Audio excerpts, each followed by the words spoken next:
ஐந்தில் வளையாதது 50ல் வளையுமா அப்படிங்கிறதுக்கான ஒரு சின்ன உதாரணம் தான் இது.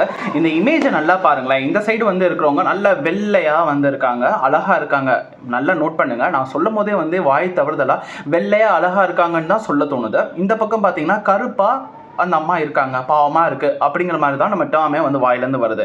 இது என்ன இமேஜ்னு பார்த்தோம்னா, நம்ம வந்து pre KG, LKG, UKG, first second ஸ்டாண்டர்ட்னா தேர்ட் ஸ்டாண்டர்ட் வரைக்கும் பார்த்தோம்னா இந்த மாதிரியான பொம்மை படங்கள் இமேஜ்லாம் போட்டு இவங்க தான் இப்படி, இவங்க தான் இப்படின்ற மாதிரி நம்ம டேர்ம்ஸ்லாம் போட்டு நிறைய படிச்சிருப்போம்.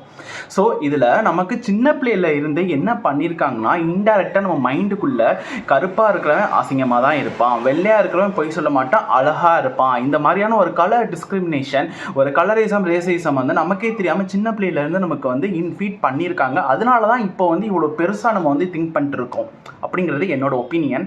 இந்த மாதிரி சின்ன சின்ன விஷயங்கள்னால நம்ம லைஃப்பில் நிறைய பாதிக்கப்பட்டிருக்க மாதிரியான விஷயங்கள் உங்களுக்கு ஏதாவது நடந்திருக்குன்னா மறக்காம கீழே கமெண்ட் பண்ணிட்டு போங்க.